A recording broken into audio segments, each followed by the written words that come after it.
Place like home, ika nga, ibang pahinga kapag tayo nasa sarili nating bahay. Ang tahanan na dapat pakiramdam mo, palagi kang ligtas, pero paano kung ang tahanang tinutuluyan mo ang dahilan pala ng hindi mo pagtahan?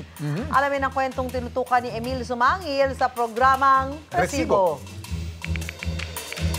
Ito yung mga chat sa akin ni Mika na nagpagimbal sa mundo naming lahat, yung buo naming pamilya. Ang isiniwalat ng kanyang kapatid, inaabuso raw siya ng kanyang sariling ama na si Aldrin, hindi niya tunay na pangalan. Nang pilitin pa ni Rona si Mika na ilahad ang detalye ng pananamantala, umamin ang kapatid na makailang ulit na raw siyang pinagtangkaang halayin sa loob ng sarili nilang tahanan. Parang bangungot. Alos, hindi ako makatulog noon sa pag-aalala. Kasi natatakot ako na tuwing gabi, baka may gawin ulit yung tatay niya sa kanya. Panganay na anak si Rona ng kanilang ina sa unang nobyo nito, habang ang mga nakababatang kapatid na sina Mika at Angel ay anak ng nanay nila sa napangasawang si Aldrin. Taong 2018 nang mamatay ang kanilang nanay dahil sa aneurysm. Sa pagpanaw ng ina, naiwan sa poder ni Aldrin ang mga anak niyang sina Mika at Angel. Dahil inakalang mabuting ama, hindi makapaniwala si Rona sa natanggap niyang sumbong. Wala siyang kaalam-alam na mali na pala yung ginagawang pambababoy sa kanya. Kaya dumulog si Rona sa resibo sa pag-asang maisalba si Mika at ang kanilang bunsong kapatid na si Angel, 10 taong gulang, nagtubo ang resibo sa Pangasinan para makipagkita kay Rona.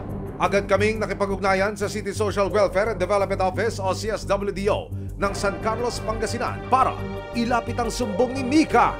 Nang mailahad na ni Rona ang sitwasyon ng kanyang kapatid sa kamay ng kanilang sariling ama. Nasa atin na lahat ng grounds para kunin yung mga kanila. Rescue the children. Rescue the victims. Umaksyon ng mga social worker at Philippine National Police, Women and Children Protection o PNP WCPC ng San Carlos City, Pangasinan. Kasama ang resibo, tinungo namin ang bahay ni Mika para agad siyang ma-rescue at ang kanyang nakababatang kapatid na si Angel. Pagdating sa lugar, agad na yumakap ang dalawang bata sa kanilang ate Rona. Para magkaliwanagan, inimbitahan si Aldrin sa barangay. Pinasok mo sa kwarto. Alam mo, mabait na bata ko si hindi siya magsisinungaling. Ama ko. Alam mo Alam kung kung ginagawa gaano ko. kabait tong bata. Hindi nga lumalabas ng bahay, di ba? Hindi pa ako sira ulo. Hindi. Ayun. May mga limitasyon talaga yung mga pakantong-kantong, gano'n. Yung payakap-yakap. May tuturing na child at risk ang bata ayon sa mga social worker.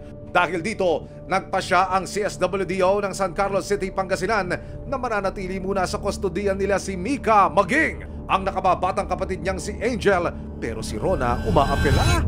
Tagal ba bago sila mapunta sa akin? Paspasan natin mo kung ano, kasi kailangan din naman namin yung i-assess muna kayo. Kaya konting tiis lang. Habang pinag-aaralan pa ng mga otoridad kung kanino dapat ibigay ang kustodiya ng dalawang bata, pansamantala munang mananatili sa isang shelter sina Mika at Angel. Maaring sampakan ng reklamong acts of lascivious na si Aldrin kung makita ng mga social worker na may katotohanan ng akusasyon ng bata.